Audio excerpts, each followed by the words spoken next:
Hello everyone, मैं हूं किरण शाहपुरी और ये है आप लोगों के लिए कमिंग वीक का साप्ताहिक राशिफल। ये 29 अगस्त से लेकर 5 सितंबर तक की आपकी टैरो रीडिंग्स हैं, टैरो प्रेडिक्शंस हैं।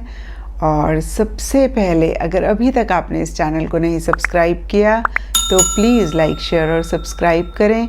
इसके साथ साथ अगर आप डेली टैरो रीडिंग में इंटरेस्टेड हैं तो आप मेरा इंस्टा पेज भी विज़िट कर सकते हैं, जिसका लिंक आपको नीचे डिस्क्रिप्शन बॉक्स में मिल जाएगा। और दूसरी बात, इस रीडिंग को आप किसी भी साइन के हिसाब से देख सकते हैं। Sun sign, moon sign, ascendant या फिर नाम के हिसाब से भी राशियां होती हैं, उसके अकॉर्डिंग भी आप इस रीडिंग को देख सकते हैं। और अगर आप मुझसे पूछेंगे तो मैं आपको यही कहूँगी कि जिस साइन को आप अभी तक फॉलो करते आ रहे हैं या फिर जिस साइन के हिसाब से आप अभी तक अपनी रीडिंग्स को देखते आ रहे हैं, सुनते आ रहे हैं, आप उसी साइन को फॉलो करें। तो चलिए जी, शुरू करते हैं कमिंग वीक का साप्ताहिक राशिफल। तो चलिए टॉरस, आप लोगों के लिए देखें कि कमिंग वीक क्या लेकर आ रहा है, क्या एनर्जीज हैं। तो आप लोगों के लिए प्रोफेशनल फ्रंट के लिए कार्ड्स हैं night of cups and understanding. तो देखिए, ये दोनों ही कप्स के कार्ड्स हैं, दोनों ही वाटर साइंस हैं। तो कहीं इमोशंस, फीलिंग्स, रिलेशनशिप्स पे इस वीक ज़्यादा फोकस रह सकता है। कुछ लोगों के लिए लिटरली हो सकता है कि चीज़ों को लेके, लोगों को लेके या किसी भी चीज़ को लेके आप बहुत इमोशनल हो रहे हैं, बहुत सेंटिमेंटल हो रहे हैं, बहुत एक अटैचमेंट आप महसूस करते हुए दिख रहे हैं। और देखिए, अगेन ये इन जनरल की एनर्जीज हो सकती हैं, लेकिन ये कार्ड्स आपके प्रोफेशनल लाइफ के लिए हैं। तो प्रोफेशनल लाइफ से रिलेटेड एक रियलिस्टिक, एक प्रैक्टिकल अप्रोच मिसिंग दिख रही है, कहीं एक लॉजिकल थिंकिंग भी मिसिंग दिख रही है। और मैंने हमेशा कहा है टॉरस कि प्रोफेशनल लाइफ में जब हम चीज़ों को लेके इमोशनल हो जाते हैं तो हम एक प्रोफेशनल एटीट्यूड खो देते हैं, जिसकी वजह से आगे जाके बहुत इश्यूज़ होते हैं, बहुत मसले होते हैं। तो देखिए, इस वीक इस चीज़ का आप खास ख्याल रखें। आप एक हार्ट और माइंड का बैलेंस ज़रूर इस वीक रखें। देखिए, दिल से काम लेना बहुत अच्छी बात होती है, लेकिन अगेन जब हम बहुत ज़्यादा दिल से काम लेते हैं तो हम बहुत ज़्यादा परेशान होते हैं। तो फिर से मैं कहूँगी कि एक लॉजिकल अप्रोच आप ज़रूर रखें, एक रियलिस्टिक प्रैक्टिकल अप्रोच आप ज़रूर रखें। और देखिए, इन जनरल के लिए अगर मैं देखूं तो आप किसी चीज़ को लेके आगे बढ़ना चाह रहे हैं या फिर बढ़ रहे हैं, लेकिन साथ ही साथ मन ही मन आपको लग रहा है कि पता नहीं आप ठीक कर रहे हैं या नहीं कर रहे हैं, या फिर किसी लेवल पे आप अपने आप को होल्ड बैक भी कर रहे हैं। उतनी स्पीड से, उतनी तेज़ी से आगे नहीं बढ़ रहे हैं। आप चीज़ों को और समझना चाहते हैं, आप बहुत ज़्यादा अगेन कहूँगी चीज़ों को अंडरस्टैंड करना चाहते हैं। और देखिए, इमेजिनरी लेवल पे ये चीज़ें ज़्यादा होती हुई दिख रही हैं। कहीं कॉन्क्रीट स्टेप्स भी आप अपने गोल, अपने मकसद के लिए लेते हुए नहीं दिख रहे हैं। आप ज़्यादा एक विज़न क्रिएट करते हुए दिख रहे हैं। और ओवरऑल के लिए देखूं तो अगेन मैं कहूँगी एक हैप्पी एनर्जीज रह सकती हैं, या फिर एक कोऑपरेटिव, एक बहुत ही हेल्पफुल एनर्जीज आपके प्रोफेशनल फ्रंट में रहती हुई दिख रही हैं।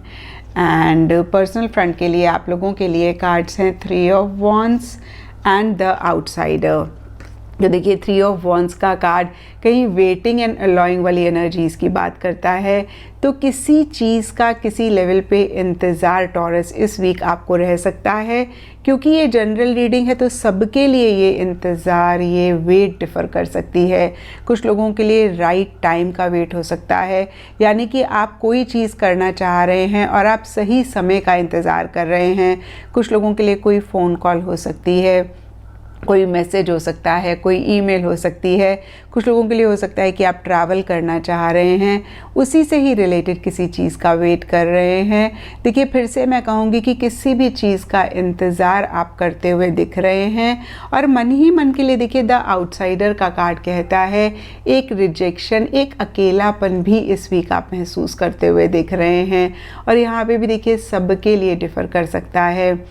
हो सकता है कि आपका कोई लव्ड वन आपको उतनी अटेंशन नहीं दे रहा है, आपके ऊपर इतना फोकस नहीं कर रहा है, जिसकी वजह से अगेन उनकी ही तरफ से किसी इनिशिएटिव का आप वेट कर रहे हैं और कहीं इसीलिए एक अकेलापन भी आप महसूस कर रहे हैं, एक रिजेक्शन वाली एनर्जीज आप महसूस कर रहे हैं। और कुछ टॉरस के लिए हो सकता है कि आपने ही पीछे कोई दरवाज़ा बंद किया या इस वीक कोई दरवाज़ा बंद कर रहे हैं और ऐसा करके एक अकेलापन आप महसूस कर रहे हैं। और देखिए, जो भी हो, कहीं करंट सिचुएशन पे इतना आप फोकस करते हुए नहीं दिख रहे हैं, आप फ्यूचर के बारे में ज़्यादा सोचते हुए दिख रहे हैं, कहीं लॉन्ग टर्म की प्लानिंग आप इस वीक ज़्यादा करते हुए दिख रहे हैं। एंड गाइडेंस से आप लोगों के लिए कार्ड है सुपर मून और ये कार्ड कहता है इमोशंस आर रनिंग हाई। तो टॉरस, इन जनरल ही इस वीक हो सकता है चीज़ों को लेके आप ज़्यादा इमोशनल हो रहे हैं, ज़्यादा सेंटिमेंटल हो रहे हैं। और देखिए, प्रोफेशनल फ्रंट के लिए तो हमने ये चीज़ देखी ही थी और पर्सनल फ्रंट के लिए भी बहुत ग्रेट एनर्जीज़ नहीं हैं। सरफेस लेवल के लिए हो सकता है कि फिर भी चीज़ें ठीक ठाक हैं, लेकिन डीपर लेवल के लिए यहाँ पे द आउटसाइडर का कार्ड कहता है कि मन ही मन एक अकेलापन, एक रिजेक्शन वाली एनर्जीज़ हैं। और यहाँ पे टॉरस में आपको यही कहूँगी कि बहुत इम्पॉर्टेंट है कि आप अपने आप को इन एनर्जीज से बाहर निकालें। देखिए, अगर हम कॉन्शियसली अवेयर हों या फिर हम थोड़ा सा भी एफ़र्ट करें तो डेफिनेटली हम अपने आप को इन एनर्जीज़ में से बाहर निकाल सकते हैं। वैसे देखिए, बहुत बड़ी कोई चीज़ मुझे नहीं दिख रही है क्योंकि ये वीकली रीडिंग है और नया वीक आएगा तो नई एनर्जीज़ भी लेकर आएगा। लेकिन जब चीज़ें छोटे लेवल पे होती हैं और उनको हम वहीं करेक्ट कर लेते हैं, इम्प्रूव कर लेते हैं, तो उनको बड़ा होने से हम बचा लेते हैं या रोक लेते हैं। तो देखिए, इस चीज़ का आप ज़रूर ख्याल रखें। अगर आप ओवर इमोशनल हो रहे हैं, सेंटिमेंटल हो रहे हैं, तो फिर से मैं कहूँगी कि इस चीज़ से आप अपने आप को ज़रूर बाहर निकालें। एंड एस्ट्रोलॉजी से आप लोगों के लिए द 4th हाउस का कार्ड है और इसके हिसाब से वाइट कलर इस वीक आप लोगों के लिए लकी रह सकता है एंड सिग्निफिकेंट डे होगा मंडे। तो ये था टॉरस आप लोगों के लिए कमिंग वीक का साप्ताहिक राशिफल।